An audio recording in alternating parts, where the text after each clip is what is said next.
Assalamualaikum warahmatullahi wabarakatuh. Alhamdulillah wassalatu wassalamu ala Rasulillah wa ala alihi wa sahbihi wa man walah. Wala haula wala quwwata illa billah. Raditu billahi rabba wa bil islami dina wa bi Muhammadin nabiyya wa rasula. Rabbi shrah li sadri wa yassir li amri wahlul 'uqdatam min lisani yafqahu qawli amma ba'd. Alhamdulillah kita sudah bertemu pada pertemuan ke-11 dari mata kuliah Usul Fikih. Kali ini kita akan membahas tentang sunnah. Saya langsung masuk ke dalam pembahasan sunnah karena dalam pembahasan Al-Quran, jika kita melihat kepada kitab-kitab usul fikih, maka pembahasan tentang Al-Quran itu akan membahas hal-hal yang sudah kita bahas kemarin. Dari sisi dilalah, mutlak, muqayyad, am, dan khos, dan sebagainya. Ada beberapa hal yang sebenarnya belum dibahas dari pembahasan tentang Al-Quran, namun karena pertemuan kita terbatas dan materi kita banyak, satu usul fikih harus bisa dijelaskan dalam kurang lebih 14 pertemuan, maka saya akan memilih mana yang kira-kira lebih penting untuk diketahui oleh teman-teman dan lebih penting untuk dibahas. Maka dalam pembahasan dalil yang disepakati setelah pembahasan Al-Quran, saya akan masuk ke dalam pembahasan tentang sunnah. Dari sisi definisi, sunnah secara bahasa adalah sirah atau at-tariqah al-mu'tadah atau sesuatu yang telah menjadi kebiasaan. Ya, sunnah secara bahasa adalah kebiasaan. Maka sunnah Rasulullah SAW bisa diartikan dengan kebiasaan Rasulullah SAW. Namun sunnah menurut para ahli usul fikih, sunnah didefinisikan dengan ma'udhifa ila Nabi SAW min qaulin au fi'lin au taqrir, adalah segala hal yang dinisbatkan kepada Rasulullah SAW, baik itu dalam bentuk perkataan atau perbuatan atau keputusan. Ada juga definisi lain tentang sunnah, yaitu dari sudut pandang para ahli fikih. Mereka menyatakan bahwasanya sunnah adalah ma talabahu syari'u bi talabin ghairi jazimin. Apa yang dimintakan atau diperintahkan oleh syariat, namun perintahnya itu tidak tegas. Kita juga sudah mempelajari ini dalam pembahasan tentang hukum pada pertemuan-pertemuan yang lalu. Lalu kemudian di antara makna sunnah yang lain adalah biddul bid'ah, sebagai lawan kata dari bid'ah. Jadi ada sunnah, ada bid'ah. Ada juga kata yang sama, yaitu antara sunnah dengan hadis. Pada dasarnya sunnah dan hadis itu dari satu sisi merupakan suatu sinonim. Sunnah dan hadis itu sama dari sisi bahwasanya baik sunnah ataupun hadis, kedua-duanya dinisbatkan kepada Rasulullah SAW. Apa yang datang dari Rasulullah SAW bisa disebut dengan sunnah, bisa juga disebut dengan hadis. Namun, keduanya berbeda. Dari sisi apa? Bahwasanya sunnah tidak disematkan kepada orang lain selain Rasulullah SAW. Ketika kita mendengar kata sunnah, maka secara otomatis yang dipahami dari kata sunnah itu adalah sunnah Rasulullah, bukan sunnah yang lain. Berbeda dengan hadis, karena hadis tidak hanya dinisbatkan kepada Rasulullah SAW. Ada hadis yang dinisbatkan kepada sahabat, ada hadis yang dinisbatkan kepada tabi'in. Itu dikenalnya dengan hadis mauquf jika dinisbatkan kepada sahabat, dan hadis maqtu' jika dinisbatkan kepada tabi'in. Namun secara harfiah tadi, sunnah dan hadis itu sama, namun para ahli usul fikih mereka lebih sering menggunakan kata sunnah daripada hadis. Dalam syariat Islam, sunnah memiliki posisi kedua setelah Al-Quran. Karena Al-Quran adalah sumber utama yang datang dari Allah Subhanahu wa Ta'ala, dan sunnah adalah yang datang dari Rasulullah SAW. Ini penting bagi kita untuk mengetahui. Imam Syafi'i, beliau mengajukan 4 argumentasi yang menjadi landasan bahwasanya sunnah itu adalah landasan syariat. Jadi landasan syariat itu tidak hanya Al-Quran, namun sunnah juga. Maka Imam Syafi'i, beliau mengajukan 4 argumentasi ini. Argumentasi pertama adalah bahwasanya Allah menyandingkan iman kepada Allah Subhanahu wa Ta'ala bersama iman kepada Rasulullah SAW. Contohnya dalam surat Al-A'raf ayat 158, "Fa'aminu billahi wa rasulihi." Maka berimanlah kalian kepada Allah dan kepada Rasulnya. Dalam beberapa ayat Allah Subhanahu wa Ta'ala menyinggung tentang iman kepada Allah dan iman kepada Rasulullah SAW. Argumentasi kedua adalah bahwasannya Allah Subhanahu wa Ta'ala menyandingkan Al-Quran dengan Al-Hikmah dalam beberapa ayat. Contohnya dalam surat Al-Baqarah ayat 151. A'udzubillahi minasyaitonirrajim. Bismillahirrahmanirrahim. Kama arsalna fiikum rasulan minkum yatlu 'alaikum ayatihi wa yuzakkikum wa yu'allimukumul kitaba wal hikmata wa yu'allimukum ma lam takunu ta'lamun. Dalam ayat ini Allah Subhanahu wa taala menyatakan sebagaimana telah kami utus kepada kamu rasulan, seorang rasul minkum dari kamu, yatlu 'alaikum ayatihi, yang membacakan kepada kamu ayat-ayat Allah, wa yuzakkikum, dan mensucikan kamu, wa yu'allimukumul kitaba wal hikmah, dan mengajarkan kepada kamu Alkitab yaitu Al-Quran, wal hikmah. Menurut Imam Qatadah, beliau seorang tabi'in, beliau menyatakan bahwasanya al-hikmah di sini adalah al-hadis. Jadi wa yu'allimukumul kitaba wal hikmah. Menurut Imam Syafi'i dengan merujuk kepada Imam Qatadah dan beberapa ulama tafsir yang lain yang datang sebelum Imam Syafi'i, beliau menyatakan bahwasanya Alkitab wal hikmah di sini adalah Alkitab atau Al-Qur'an dengan As-Sunnah. Wa yu'allimukum ma lam takunu ta'lamun. Nah, argumentasi yang ketiga adalah bahwasanya Allah Subhanahu wa taala menyatakan bahwasanya taat kepada Rasulullah SAW itu juga merupakan suatu bentuk ketaatan kepada Allah Subhanahu wa taala. Itu diambil dari ayat A'udzubillahi minasyaitonirrajim, Bismillahirrahmanirrahim. May yuti'ir rasula faqad ata'a Allah. Siapa yang taat kepada Rasulullah SAW, maka dia sudah taat kepada Allah Subhanahu wa taala. Atau dalam ayat yang lain, Allah Subhanahu wa taala berfirman, "Qul in kuntum tuhibbunallaha fattabi'uni." Hai Muhammad, katakanlah, in kuntum tuhibbunallah, jika kamu benar-benar cinta kepada Allah Subhanahu wa taala, fattabi'uni, maka ikutilah aku.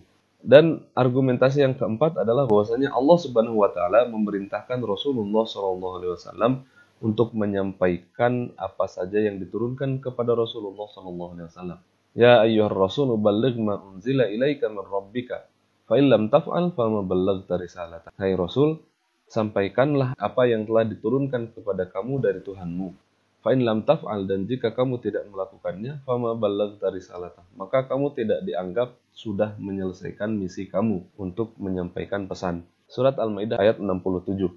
Dari sini kita memahami bahwasanya apa yang disampaikan oleh Rasulullah SAW itu merupakan pesan yang datang dari Allah Subhanahu wa taala. Maka hadis yang datang kepada kita itu juga pada dasarnya hakikatnya itu merupakan perintah dari Allah Subhanahu wa taala yang datang melalui lisan Rasulullah SAW. Maka dengan 4 argumentasi ini, Imam Syafi'i menegaskan bahwasanya dalil atau landasan untuk syariat yang paling utama pertama adalah Al-Quran dan yang kedua adalah As-Sunnah.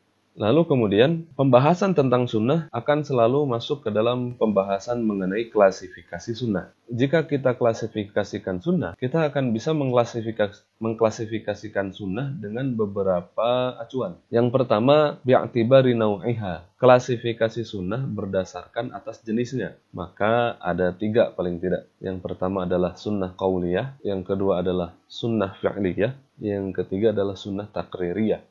Sunnah qauliyah itu adalah perkataan Rasulullah SAW. Contohnya seperti Rasulullah SAW bersabda, innamal a'malu binniyati wa innama likulli imri'in ma nawa, dan seterusnya dan seterusnya. Kalau sunnah fi'liyah itu adalah perbuatan Rasulullah SAW. Contohnya seperti cara wudhu Rasulullah SAW, cara beliau sholat, cara beliau melaksanakan haji yang diriwayatkan oleh para sahabatnya. Contohnya seperti Abu Hurairah radhiyallahu anhu, beliau sholat, lalu kemudian setelah selesai sholat beliau menyatakan, beginilah sholatnya Rasulullah SAW. Atau saya sholat ini adalah sholat yang paling mirip dengan Rasulullah SAW. Atau contoh yang lain seperti Utsman bin Affan, beliau berwudu, lalu kemudian setelah selesai wudu beliau berkata, saya pernah melihat Rasulullah SAW wudu dengan wudu saya seperti ini. Maka itu termasuk ke dalam sunnah fi'liyah. Yang ketiga adalah sunnah takririyah, yaitu keputusan Rasulullah SAW atau respon Rasulullah SAW terhadap suatu hal yang terjadi baik di hadapan Rasulullah SAW secara langsung ataupun suatu hal yang terjadi di luar pengetahuan Rasulullah SAW, tapi habis itu dilaporkan kepada beliau hingga beliau merespon tentang hal itu. Contohnya seperti Sayyidina Amr bin As ketika beliau makan bersama Rasul. Rasul diberikan hidangan dob, pokoknya kadal Arab sana. Rasulullah SAW diberikan hidangan dob, tapi beliau tidak makan. Lalu kemudian Sayyidina Amr bin As bertanya kepada beliau, "Ya Rasul, apakah ini haram?" Kata Rasul, "Enggak." Akhirnya Amr bin As minta izin kepada Rasulullah SAW untuk makan, dan akhirnya beliau diberi izin untuk makan itu. Itu kan keputusan Rasul bahwasanya itu halal dan boleh dimakan. Contoh yang lain adalah ketika Rasulullah SAW melihat anak-anak bermain di Masjid Madinah. Ketika itu Rasul melihat bersama Siti Aisyah. Anak-anak lari-larian, anak-anak main-main di masjid. Rasul tidak melarang, Rasul membiarkan. Dan Siti Aisyah pun dibiarkan untuk menonton, meskipun wajah Siti Aisyah saat itu ditutup. Nah, ini merupakan respon Rasul terhadap suatu hal, maka respon Rasul inilah disebut sebagai sunnah takririyah. Sunnah yang berupa keputusan Rasulullah SAW. Nah, klasifikasi sunnah yang kedua adalah klasifikasi sunnah bi'atibari adadi rawiha. Klasifikasi sunnah berdasarkan atas jumlah periwayatnya. Itu dibagi menjadi dua.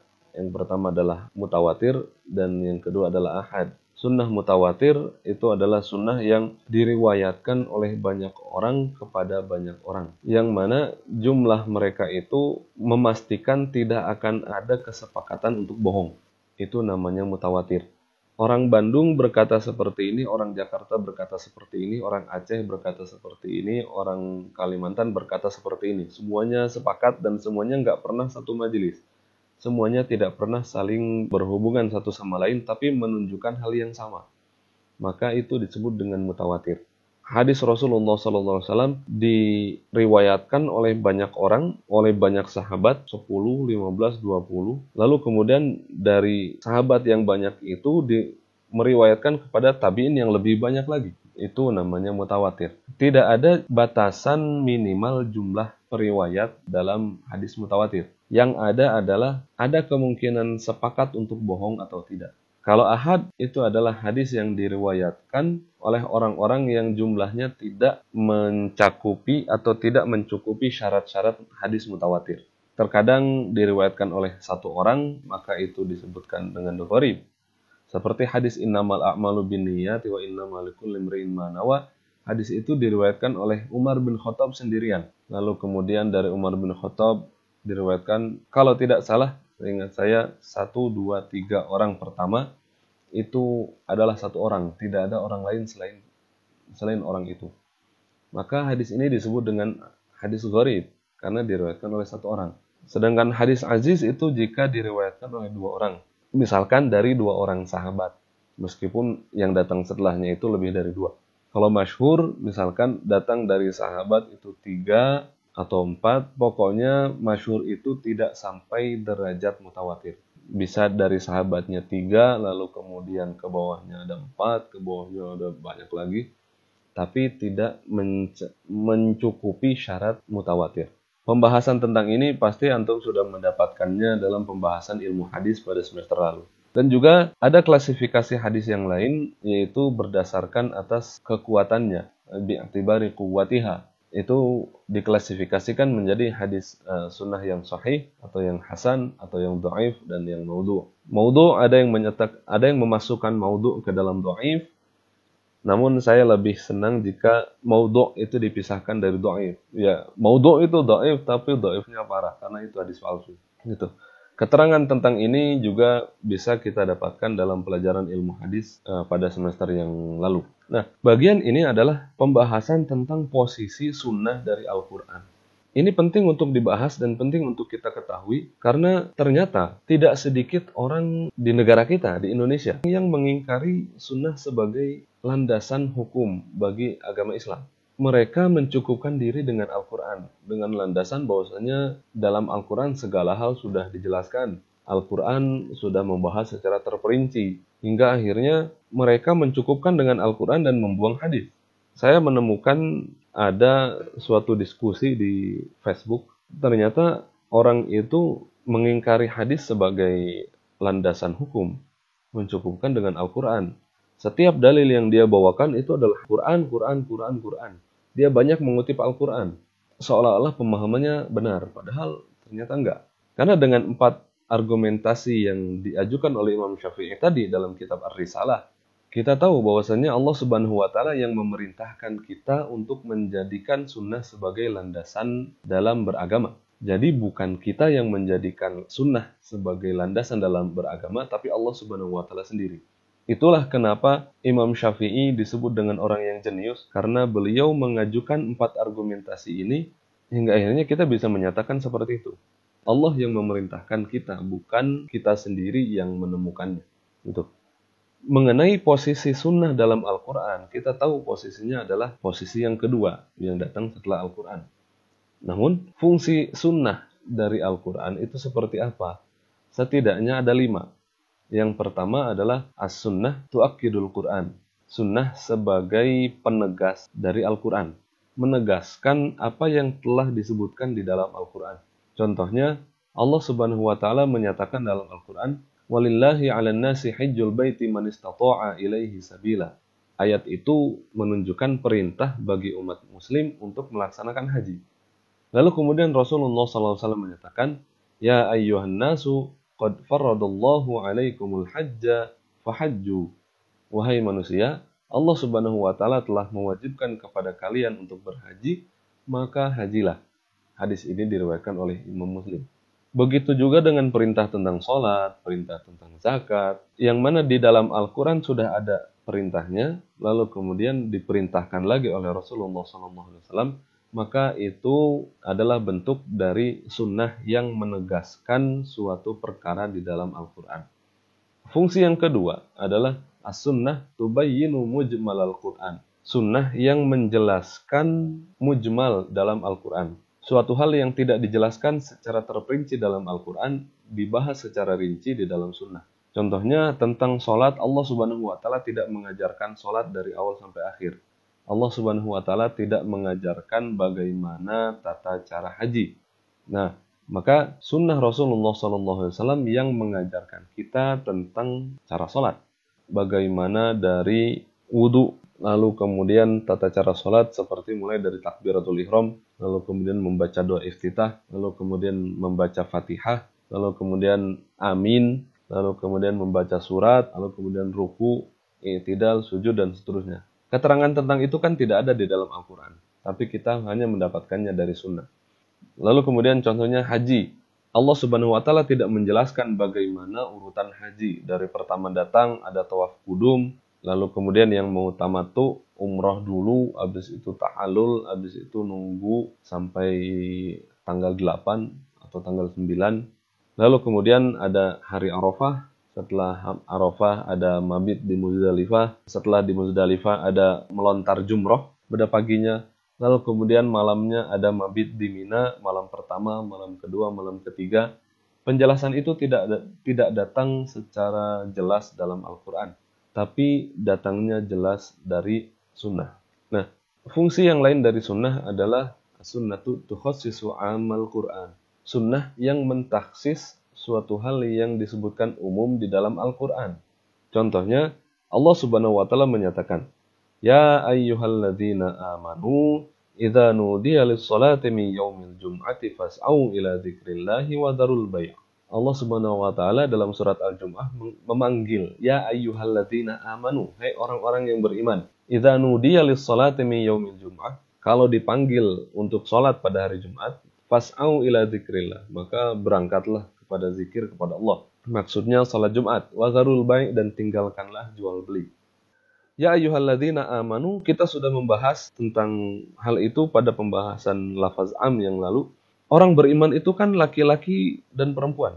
Perempuan yang beriman, muslimah, itu kan masuk ke dalam panggilan ya ayyuhalladzina amanu.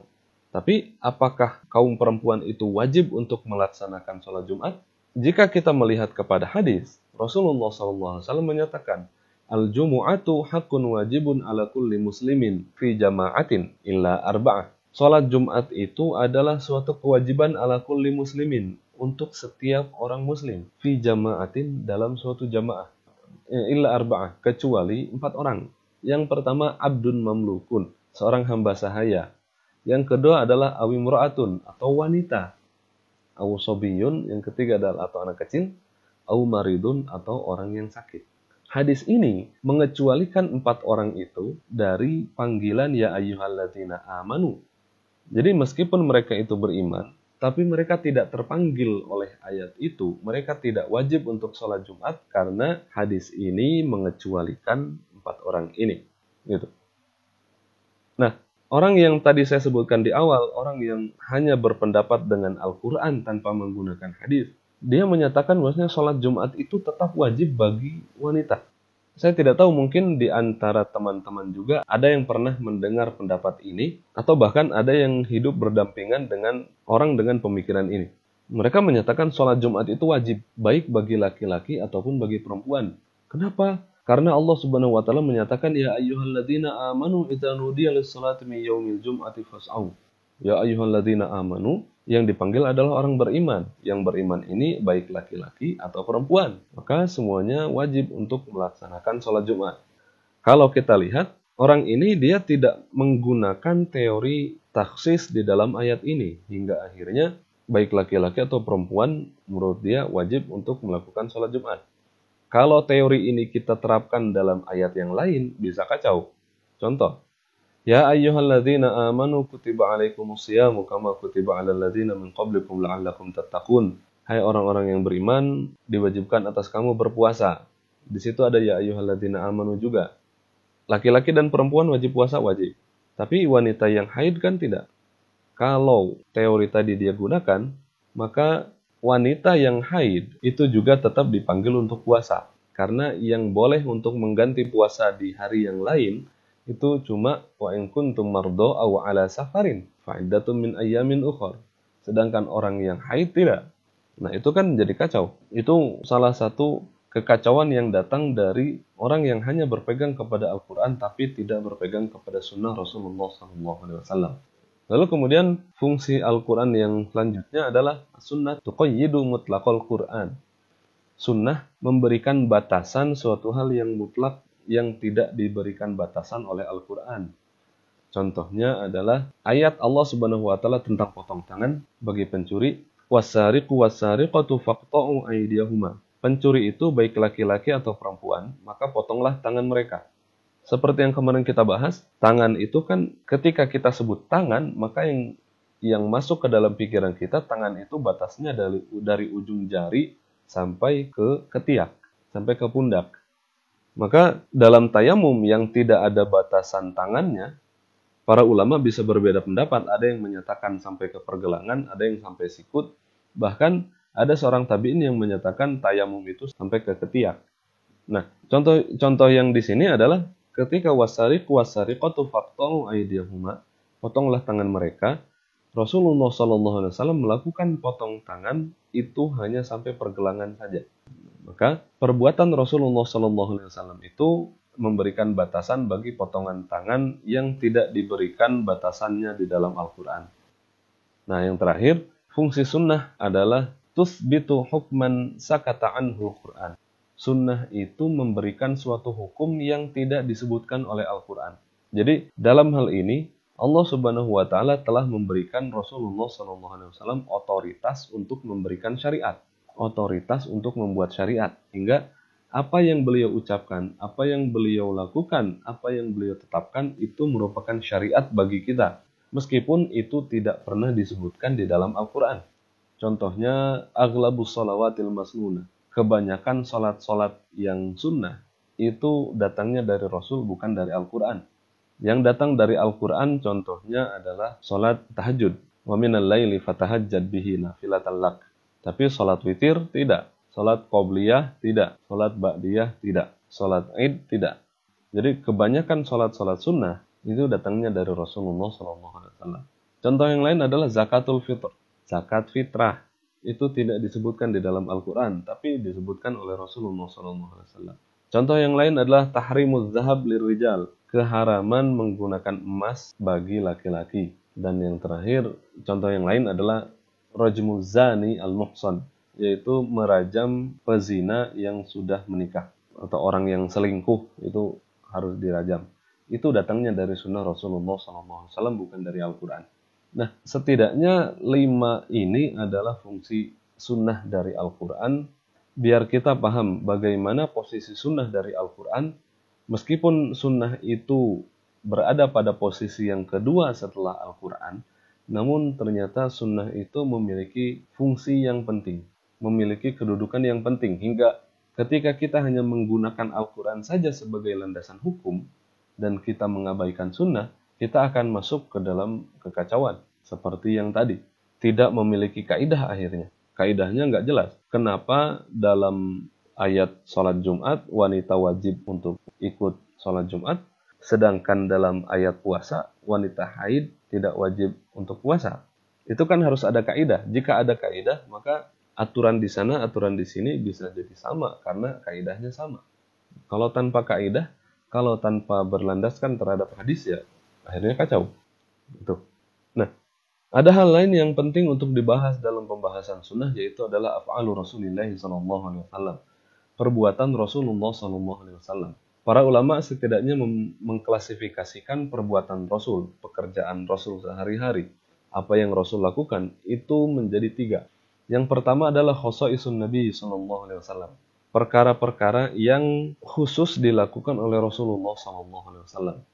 Yang setelah kita baca, dilihat dari hadis-hadis, ternyata perkara ini khusus untuk Rasul saja. Nah, perkara yang semacam ini, hukumnya bagaimana? La yuqtada bihi. Kita tidak wajib mengikutinya, bahkan diharamkan. Pokoknya hal-hal yang dikhususkan untuk Rasulullah SAW itu bukan untuk kita. Contohnya kaziyadati fin nikahi al-arba', menikahi wanita lebih dari 4. Rasulullah SAW boleh melakukan itu, tapi kita sebagai umatnya tidak boleh lebih dari 4. Karena pernah ada kasus seorang sahabat yang masuk Islam, dia punya 10 orang istri. Rasulullah SAW memerintahkan untuk memegang 4 dan menceraikan sisanya. Itu. Contoh yang lain adalah jawazul wisol fi siyam. Kebolehan puasa wisol. Itu hanya untuk Rasulullah SAW. Apa itu puasa wisol? Puasa wisol itu menyambung puasa tanpa makan. Puasa 1 hari, ketika maghrib nggak buka puasa. Terus sampai besok, sampai maghribnya baru buka. Itu untuk kita nggak boleh. Tapi untuk Rasul boleh. Lalu kemudian contoh hukum yang khusus untuk Rasul adalah wujubul witr, wadduha, wa tahajud. Kewajiban salat witir, salat duha, dan salat tahajud untuk Rasulullah SAW. Bagi kita itu nggak wajib. Kita ingin melaksanakan itu silahkan karena itu sunnah, tapi untuk Rasul itu wajib. Jenis perbuatan Rasul yang kedua adalah al-af'al al-jibilliyah, atau perbuatan-perbuatan yang merupakan perbuatan Rasulullah SAW secara manusiawi. Rasul seorang manusia, Rasul makan, Rasul minum, Rasul berjalan, Rasul tidur, Rasul bangun dari tidur, itu kan perbuatan manusia. Maka dalam menghadapi hal-hal yang seperti ini, ketika datang hadis tentang hal-hal seperti ini, maka kita la yajibul iqtida'u bihi. Kita tidak wajib untuk mengikuti Rasul dalam hal itu. Lakinnahu mandubun biniyati ittiba'ir Rasul. Tapi itu dianjurkan dengan niat mengikuti Rasulullah SAW.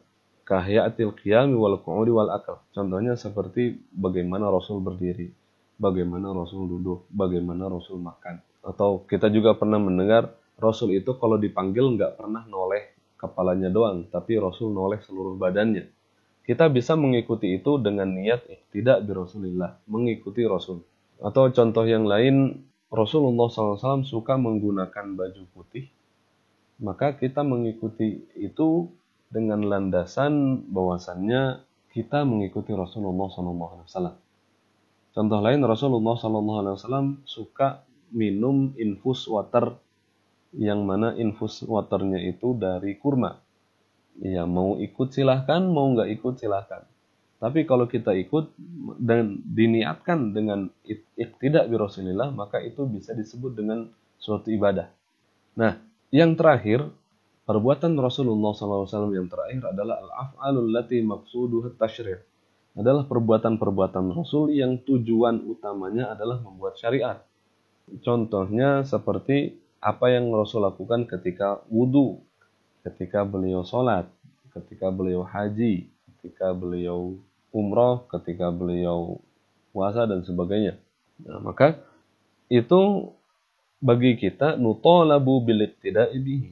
Kita dituntut untuk mengikuti Rasulullah SAW dalam hal-hal tersebut. Namun hasba sifatiha syar'iyyah, tergantung sifatnya. jika perkaranya adalah wajib, maka kita wajib untuk mengikuti Rasul. Kalau perkaranya adalah nadab, anjuran, maka kita hanya dianjurkan saja. Kalau ibahah ya kita boleh melakukan atau boleh tidak. Seperti sholat, kita kan harus mengikuti Rasul. Masa kita nggak ikut Rasul? Begitu juga dengan haji, begitu juga dengan puasa. Contohnya seperti Rasul khutbah menggunakan tongkat. Ada yang menyatakan tongkat itu karena Rasul tua, kita khutbah yang muda maka nggak usah pakai tongkat. Kalau dalam mazhab Syafi'i menyatakan khutbah pakai tongkat itu sunnah karena Rasul pernah melakukan. Nah itu kan akhirnya beda. Atau seperti jalsatul istirahah, duduk istirahat ketika bangkit dari sujud kedua sebelum berdiri. Itu dilakukan Rasulullah SAW ketika beliau udah sepuh, udah nggak kuat. Namun akhirnya para ulama menyatakan itu sunnah, boleh untuk diikuti. Nah, jadi ketika kita menemukan suatu perbuatan dari Rasulullah SAW, kita harus melihat dulu perbuatan Rasul ini di sebelah mana. Sebelah pertama, maka kita nggak boleh ikut. Atau yang kedua, maka kita dianjurkan untuk ikut, tapi kalau nggak ikut jangan dicela. Atau yang ketiga, maka ini penting untuk kita ketahui agar ketika kita menghadapi hadis kita tidak asal serampangan bilang ini wajib, ini haram. Gitu. Lalu kemudian hal yang penting juga untuk dibahas dalam pembahasan sunnah adalah asbab ikhtilafil ulama, penyebab perbedaan pendapat di antara para ulama. Kalau kita pikir-pikir, Rasul kan satu, beliau sendiri. Allah juga menurunkan Al-Qur'annya satu. Tapi kenapa kok bisa ada banyak perbedaan pendapat? Khususnya dalam hadis, karena yang sedang kita bahas ini adalah tentang hadis, tentang sunnah. Di antara sebab ikhtilaful ulama, yang pertama adalah al-ikhtilaf fi ba'di syuruti sihhatil hadis. Perbedaan pendapat dalam hal syarat hadis yang sahih. Para ulama memang menyatakan bahwasanya hadis yang sahih itu syaratnya 5. Yang pertama adalah ittisalus sanad. Yang kedua adalah adalatul ruwat, yang ketiga adalah dhabtur ruwat, yang keempat adalah adamus syudzud, yang kelima adalah adamul illah. Nah, contoh yang pertama aja, ittisalus sanad. Imam Bukhari dan Imam Muslim memiliki kriteria yang berbeda dalam hal hadis sahih. Dalam hal ittisalus sanad, ketersambungan sanad. Menurut Imam Bukhari, hadis yang sahih itu adalah hadis yang jika setiap rawinya itu bertemu. Sedangkan menurut Imam Muslim, tidak wajib bertemu. Pokoknya ada imkanul liqa. Ada kemungkinan mereka bertemu. Itu kan udah beda. Saya sama antum bisa jadi ada yang pertemuan 1 dan 2 nggak pernah hadir di kelas. Maka sampai sekarang bisa jadi ada di antara antum yang nggak pernah ketemu saya dalam kelas. Kalau menurut Imam Bukhari, apa yang saya sampaikan kepada antum dan antum meriwayatkan kepada orang lain itu nggak bisa disebut sahih. Tapi kalau menurut Imam Muslim bisa jadi itu sahih karena ada kemungkinan bagi antum untuk ketemu saya. Gitu. Itu al-ikhtilaf fi ba'di syuruti sihhatil hadis. Contoh yang lain dalam perbedaan tentang syarat hadis untuk dinyatakan hadis itu sahih. Itu tentang adalah, tentang adilnya seorang perawi. Kriteria orang yang adil itu seperti apa? Lalu kemudian, hal-hal apa saja yang bisa menjatuhkan kredibilitas seorang periwayat? Itu juga berbeda. Ada yang menyatakan, misalkan, kalau orang makan di pasar itu dia muruahnya jatuh atau enggak? Kalau orang itu minum sambil berdiri terus kelihatan, maka muruahnya jatuh atau enggak? Dia makan sambil jalan, itu muruahnya jatuh atau enggak? Gitu. Ada yang menyatakan itu muruahnya jatuh, itu enggak adil, dan sebagainya. Gitu. Hal ini menyebabkan akhirnya penilaian terhadap seorang periwayat itu bisa menjadi berbeda. Untuk menyatakan orang ini adalah orang yang adil, berapa ulama yang harus memberikan kesaksian bahwasanya dia itu orang yang adil. Dan untuk menyatakan atau untuk menjatuhkan kredibilitas seorang perawi, seorang periwayat, berapa kesaksian ulama yang diperlukan untuk menjatuhkan kredibilitas dia. Jika misalkan ada 5 orang yang menyatakan periwayat ini siqoh dan 4 orang yang menyatakan itu tidak siqoh, maka yang mana yang didahulukan? Kira-kira seperti itu. Nah, lalu kemudian sebab yang kedua adalah al-ikhtilaf fi syuruti qabulil hadis. perbedaan dalam syarat diterimanya suatu hadis. Contohnya tentang masalah hadis dhaif. Para ulama berbeda pendapat tentang masalah hadis dhaif. Jumhur ulama menyatakan bahwasanya hadis dhaif itu tidak boleh digunakan dalam hal hukum, dalam hal halal dan haram. Tapi boleh digunakan sebagai landasan hukum dalam fadhailul a'mal dan juga dalam perkara yang mustahab atau makruh dengan tujuan untuk berhati-hati. Mayoritas ulama menyatakan seperti ini. Namun ternyata ada juga yang menyatakan hadis dhaif nggak boleh diamalkan sama sekali. Ada juga yang menyatakan hadis dhaif silahkan amalkan terserah. Nah, perbedaan ini akhirnya menjadikan para ulama berbeda pendapat. Contohnya gini, kunut subuh ada yang mengamalkan dan ada yang tidak. Gitu. Azan. Kalau kita lihat dalam Sunan Tirmizi, ada hadis tentang azan yang menyatakan bahwasanya kalau azan maka dipanjangkan, kalau qomat maka dipendekkan. Imam Tirmizi menyatakan bahwasanya ada seorang periwayat dalam hadis ini yang majhul. Kalau majhul itu kan nggak diketahui siapa, maka hadisnya dhaif. Namun ternyata kalau kita lihat sekarang di masjid-masjid seluruhnya orang azan itu panjang dan qomat itu pasti pendek. Sepanjang-panjangnya qomat nggak akan lebih panjang daripada azan. Itu kan hadisnya dhaif gitu. Jadi ada yang menyatakan hadis dhaif boleh dipakai, ada yang menyatakan hadis dhaif nggak boleh dipakai. Atau contoh yang lain adalah hadis mursal. Hadis mursal itu adalah ketika seorang tabi'in langsung bilang qala Rasulullah SAW. Mayoritas ulama hadis menyatakan hadis mursal nggak boleh dipakai. Tapi ternyata Imam Ahmad, Imam Abu Hanifah, Imam Malik menyatakan hadis mursal boleh dipakai. Imam Syafi'i beliau memperinci. Hadis mursal kalau ada bantuan dari jalur yang lain maka boleh dipakai. Tapi kalau nggak ada bantuan dari jalur yang lain maka nggak boleh dipakai. Itu sebab kedua, perbedaan dari mereka dalam hal menerima hadis. Hadis yang diterima adalah hadis apa aja, hadis yang diterima kriterianya seperti apa. Inilah penyebab yang kedua, yaitu perbedaan para ulama dalam hal syarat atau kriteria hadis yang dapat diterima. Perbedaan kriteria ini akhirnya membuat orang bisa menerima hadis ini dan orang lain nggak menerima hadis yang sama. Hadis ini bisa diterima oleh orang itu, tapi oleh orang itu nggak bisa diterima. Kira-kira gitu. Nah, sebab yang ketiga adalah al-ikhtilaf fil hukmi alal hadis. Perbedaan dalam menilai suatu hadis. Penilaian terhadap suatu hadis itu kan berdasarkan atas penilaian terhadap sanad. Sedangkan penilaian terhadap sanad itu dilihat dari apa? Dilihat dari komentar para ulama tentang periwayat yang ada dalam sanad itu. Misalkan gini, saya menyampaikan berita kepada Ahmad, Ahmad kepada Budi, Budi kepada Cucu, Cucu kepada Dodi. Nah, jika ingin melihat hadis yang disampaikan oleh Dodi itu apa hukumnya, sahih atau hasan atau dhaif, maka seorang ulama harus melihat dulu si A, Ahmad itu kredibilitasnya seperti apa. Dua hal yang akan dilihat. Pertama, moral spiritual, yaitu al-adalah, bagaimana dia menjalankan syariat Islam. Dan yang kedua adalah dhabt atau intelektual dia, bagaimana dia menghafalkan hadis. Dia banyak lupa atau enggak. Dua hal itu yang dilihat. Pertama dari Ahmad dilihat dua itu. Caranya gimana? Melihat komentar para ulama. Dilihat buku-buku biografi para muhaddis, lalu kemudian lihat. Oh ternyata Imam A berkomentar bahwasanya A ini siqoh atau dipercaya. Imam B menyatakan si A ini hafalannya kuat dan sebagainya dan sebagainya. Ternyata ketika sudah dibaca-baca ada satu orang ulama yang menyatakan si A ini pernah lupa atau si A ini pernah berbohong. Pernah lupa itu bisa menurunkan grade-nya dari tadinya A menjadi B.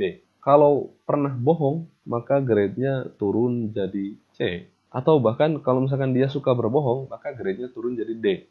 Maka hadis yang diriwayatkan oleh orang itu, ya berarti kualitasnya D. Nah, setelah melihat si Ahmad tadi, lalu kemudian lihat ke Budi, si B. B ini, dia seperti apa orangnya?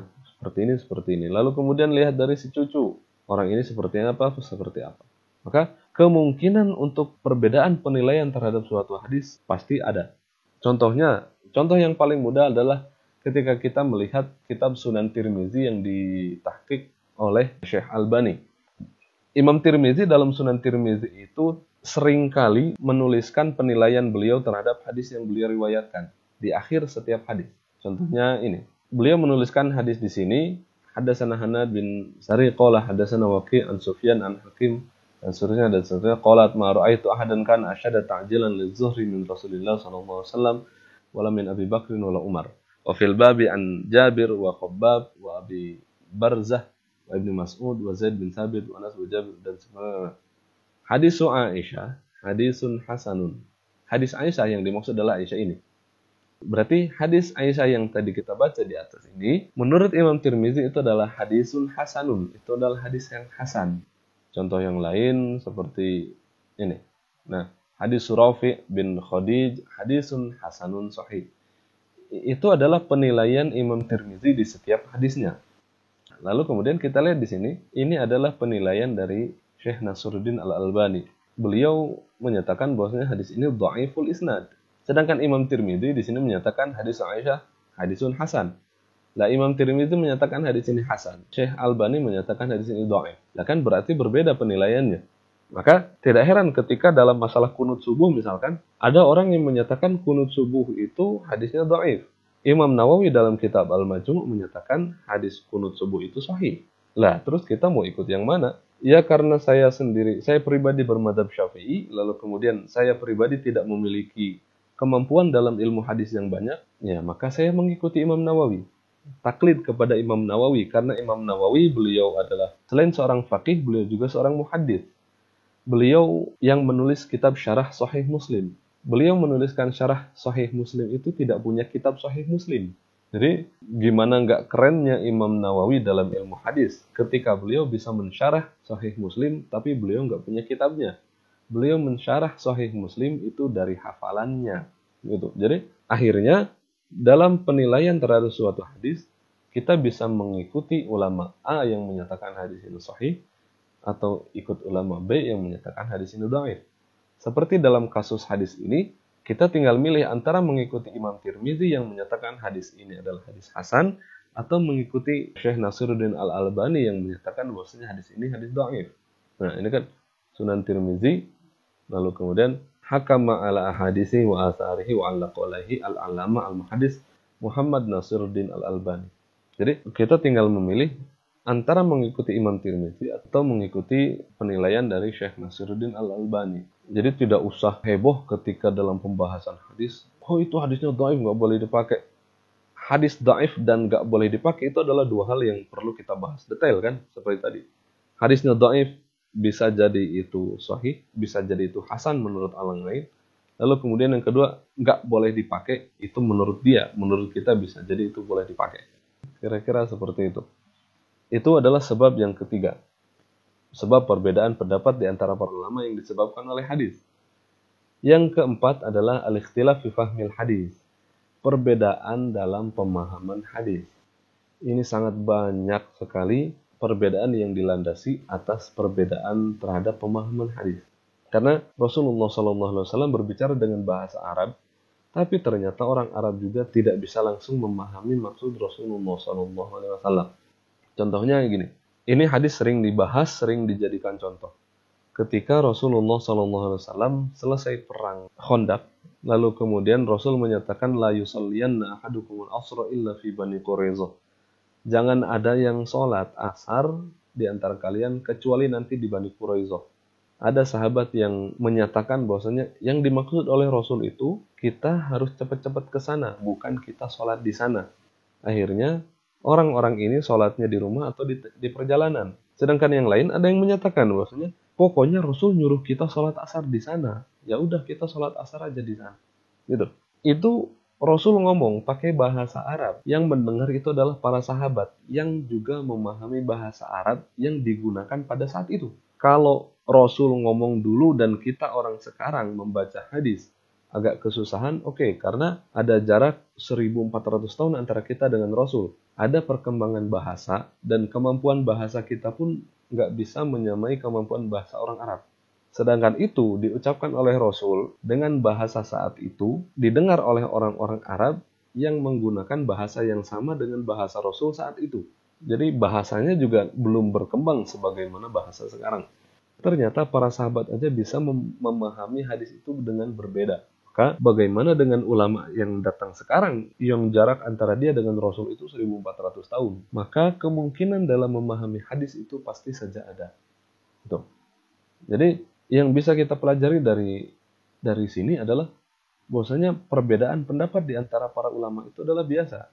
Nggak usah kita heboh dengan adanya perbedaan pendapat, tapi justru dengan mempelajari usul fikih ini, kita jadi ngerti, oh ternyata perbedaan itu biasa. Oh ternyata yang membuat berbeda itu ini, dan ini. Jadi kalau Anda punya kemampuan untuk memilih, maka silahkan gunakan kemampuan Anda untuk memilih. Kalau nggak punya kemampuan untuk memilih, ya sudah ikut aja yang ada. Karena para ulama baik A atau B, mereka sama-sama niatnya adalah untuk menjalankan perintah Allah Subhanahu wa taala sesuai dengan kemampuan masing-masing. Gitu. Baiklah teman-teman, itu yang bisa saya sampaikan dalam pembahasan sunnah ini. Sebenarnya banyak hal yang dilewatkan dalam pembahasan ini, tapi ya gimana lagi karena kemampuan saya hanya seperti ini dan pertemuan kita juga dibatasi, dan juga kalau videonya kepanjangan kan antum juga bakal bosan. Maka saya harap jangan antum berpegang hanya kepada video yang saya sampaikan, jangan hanya berpegang pada materi yang saya sampaikan, tapi perkayalah kemampuan antum, perbanyak baca khususnya dalam hal usul fikih. Dan harapan saya jangan hanya antum menjadikan usul fikih ini sebagai mata kuliah yang akan antum lupakan nanti. Tapi suatu saat nanti mungkin antum akan ketemu lagi dengan perkara-perkara yang butuh pemahaman usul fikih. Ya apa yang saya sampaikan inilah semoga bisa bermanfaat untuk masa depan. Karena saya juga sudah mempelajari usul fikih dari sejak aliyah, tapi ternyata saya baru paham usul fikih benar-benar ya ketika setelah lulus S1, setelah lulus S2 bahkan, ketika saya ngajar. Jadi, kalaupun antum sekarang masih susah untuk memahami, maka jangan putus asa. Ya, semoga apa yang saya sampaikan ini bermanfaat bagi kita, baik di kehidupan masa sekarang ataupun di masa depan. Semoga kita sama-sama dijaga oleh Allah Subhanahu wa taala dari wabah ini. Wabillahi taufiq wal hidayah. Assalamualaikum warahmatullahi wabarakatuh.